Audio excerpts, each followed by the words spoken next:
วันนี้เราจะมาเรียนต่อเอพิโซด17กันนะครับเอพิโซด17 hide แปลว่าซ่อนเรามาดูตัวอย่างกันนะครับ The children play hide and seek The children play hide and seek เด็กๆเล่นซ่อนแอบกันเด็กๆเล่นซ่อนแอบกันภาษาไทยใหญ่ลูกอ่อนเขาเรียนไปเตะกันลูกอ่อนเขาเรียนไปเตะกันภาษาพม่ากลีด้วยปงโชกวยโชกระจาจาแดกลีด้วยปงโชกวยโชกระจาจาแด The children play แปลว่าเด็กๆเล่น The children play ลูกอ่อนเขาเล่นกลีด้วยกระจาจาแด Hide and seek ซ่อนแอบกัน Hide and seek ไปเตะกัน Hide and seek ปงโชกวยโชเรามาดูตัวอย่างที่2กันนะครับ She hid the keys in her pocket She hid the keys in her pocket เธอซ่อนกุญแจไว้ในกระเป๋าของเธอ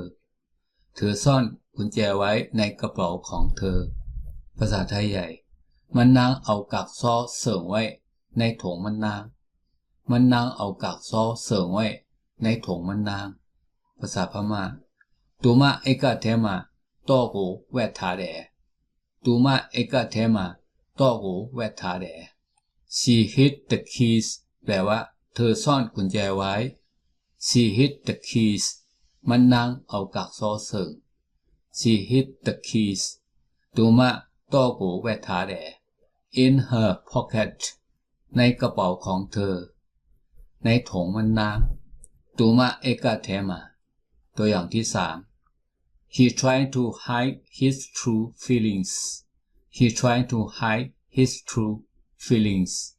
เขาพยายามซ่อนความรู้สึกที่แท้จริงของเขามันใจคัดใจเสิงลองฮู้แม่นอันเตะมันใจคัดใจเสิงลองฮู้แม่นอันเตะมันใจภาษาพม่าดูคันจาเชะอสิอมังโกพงแกวโพโจซาแด He tried to hide แปลว่าเขาพยายามซ่อน He tried to hide มันใจคัดใจเสิงดูพงแกวโพโจซาแด His true feelings ความรู้สึกที่แท้จริงของเขาลองฮู้แม่นอันเตะมันใจดูคันจาเชะอสิอมัง